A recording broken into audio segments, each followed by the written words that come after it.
Grazie, benvenuti a tutti, credo che eravate presenti agli interventi che abbiamo appena posto io e il Vice Segretario, quindi vi ringrazio di essere presenti in questo momento importante che vede l'Italia protagonista in questa alleanza, in un momento dove non è un'esercitazione ma è anche un momento di verifica di cosa intendiamo fare, del ruolo che vogliamo mantenere, quindi credo che per noi italiani e per la NATO possiamo dire, credo che è un momento che serve, programmato da tempo, quindi lascio poi a voi le domande, vi rinnovo il benvenuto, sapendo che inizia oggi un'attività abbastanza lunga che poi seguiremo in questi giorni e che si concluderà sicuramente con una ratifica di quelli che sono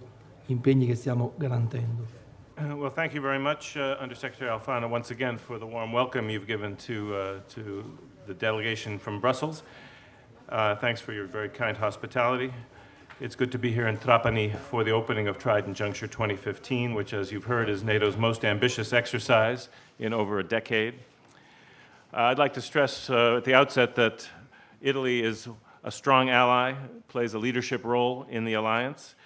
Italy makes valuable contributions through its deployments in both Afghanistan and Kosovo, and of course it also gives important support to our maritime operations. So we're very grateful that such a strong ally is hosting Trident Juncture together with Spain and Portugal. The contributions Italy makes are very important at a challenging time for our security, and Italy is at the front line of those challenges. The ones we face to our south with the turmoil and extremism in the Middle East and North Africa, with Russia's continued destabilization of Ukraine and now its intervention in Syria. So in response, NATO is enhancing its readiness and its flexibility, and exercises like Trident Juncture and the many others that we are conducting this year and in the future ensure that our forces stay fit and ready to meet any challenge. You've heard all the details. I won't go through the numbers. It is the biggest exercise in over a decade.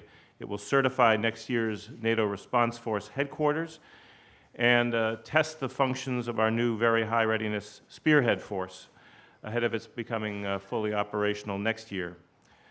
So this exercise will increase readiness, interoperability, and demonstrate that NATO is capable of responding to threats from any direction. Let me stress that everything that we do is defensive, it's proportionate, and it's in line with our international commitments. And it also demonstrates our commitment to transparency and predictability. We seek confrontation with no one, and that's why we've invited observers from around the world, including not just faraway countries like Colombia and Mexico, but Russia has been invited to be an observer to a later stage. So we're doing what's necessary to safeguard all allies against any threat. That's what NATO is all about, and I'm now ready to answer your questions. Thank you, sir. I give the floor to Ansa first. Ha ragioni logistiche o anche legata ai problemi che ci sono stati in Sardegna? Si è diffusa questa voce, ma assolutamente non è così, in quanto è stata programmata da tempo, quindi quello che in parte in Sardegna sta succedendo è che da tempo si verifica un equilibrato rapporto fra una regione e l'esigenza delle forze armate di mantenersi pronte e quindi di poter svolgere delle esercitazioni. Rimane un fatto che il governo segue con attenzione, però sicuramente non è quello che poi ci ha fatto ripiegare, se vogliamo utilizzare un termine impegnativo, su Trapani. Questa è una sede importante, è un aeroporto militare, tra l'altro dato in servizio anche a quello civile, quindi nella programmazione di questa attività è stata subito indicata Trapani come sede naturale e più idonea. Hi, Robin Emmett. Ambassador, how much of a concern is Russia's military build-up from the Baltics all the way now into the Eastern Mediterranean on NATO's ability to maneuver freely and its general freedom of movement? Thank you. Well, you'll have the opportunity to pose that question to our senior military commanders as well, but I think that from the point of view of the policy-making community in Brussels, we're very concerned about the Russian military buildup. the increasing concentration of forces in Kaliningrad, in the Black Sea, and now in the Eastern Mediterranean does indeed pose some additional challenges that our planners are going to have to take seriously into account as we consider how to live up to the pledge that we've made to defend any ally against any threat. A lot of experts talk about the so-called anti-access area denial capability that Russia is developing, and this indeed will have to be a key factor as we decide what is necessary both to defend every ally and to deter Russia from even thinking about aggressive actions against NATO. So the buildup in the Eastern Mediterranean adds an additional dimension, but this is a problem we've recognized for some time, and it will be, I think, taken into account as we develop an effective modern deterrence strategy for the 21st century in time for our Warsaw Summit next July. Mr. Ambassador, since you say that we are very concerned about Russia military build-up in the Eastern Mediterranean, why is it so difficult to acknowledge that the implicit enemy of this exercise is Russia?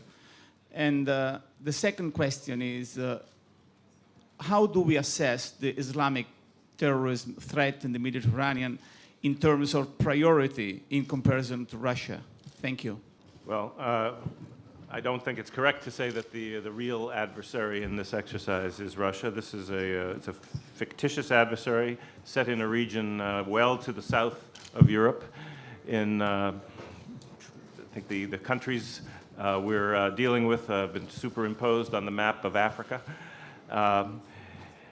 That's not to say that some of the challenges that we're addressing and testing our forces against in this exercise are not analogous to some of the challenges we will face, we would face, if we were to have a conflict with Russia. It includes the anti-access area denial. It includes some of the hybrid threats that we saw practiced in the illegal annexation of Crimea. But this is a non-Article 5 exercise. It deals with a UN Security Council mandated operation far afield from our direct borders, so I wouldn't draw the conclusions that you've drawn about the real adversary. As for the Eastern Mediterranean, as far as the Islamist threat is concerned, we don't rank order the threats. I think the allies, as they look at the strategic landscape that we've been seeing now in sharp relief for the last 2 years, recognize that we face very fundamental challenges to the east and to the south. They're different. They may call for different kinds of responses, but we need to be prepared to respond wherever the threat may arise. Clearly, the problems of failing states that are creating the openings for extremist groups like ISIL to increase their influence or to set up new beachheads, as they are trying to do in Libya, may call for different tools than dealing with the collective defense challenges to our east. But we need to have strong, capable, flexible, agile, rapidly deployable forces to deal with any contingency, and that's what this exercise will demonstrate, that we have those capabilities and we're putting them to the test in very realistic conditions. Marinella Correggia, investigative journalist. You speak about combating terrorism, and you mentioned Libya as a failed state helping the spread of terrorism. But it was the NATO intervention in Libya in 2011, beyond the Security Council resolution, which made Libya as a failed state and which helped spreading the terrorism, not only in North Africa, in Middle East. And then in Afghanistan, NATO hit recently a hospital of Doctors Without Borders for half an hour. And NATO countries all the time make direct and indirect proxy wars, helping terrorism everywhere. So why, in spite of this record, tragic record, NATO never get criminal prosecution and just pays pittance to the victims in spite of destroying countries, civil infrastructures, and making these failed states and helping terrorism? You've raised about 55 different issues, and I disagree with you on just about all of them. But first of all, with respect to Libya, I'll answer the question. If you want to listen, you're free to do so. First of all, the mission in Libya was in accordance with the UN Security Council resolution. We did not go beyond that resolution.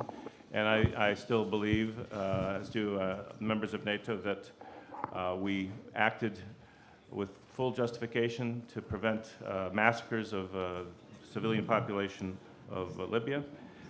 Now the question is what happened after NATO's operation was finished. There I think Allied leaders would be the first to admit that we perhaps should not have assumed that the Libyans could establish a stable and functioning democratic state without more external assistance.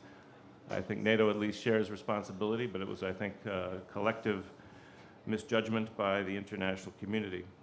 But we do have to deal with the here and now. We're hoping that a political settlement based on a national unity government can be reached very soon. And the international community then will have to consider how it can support the new government so that we don't see any further unraveling in Libya. I think on the highly unfortunate and tragic attack on the Médecins Sans Frontières hospital, our commanders and our senior political leadership have spoken. Deeply regret that.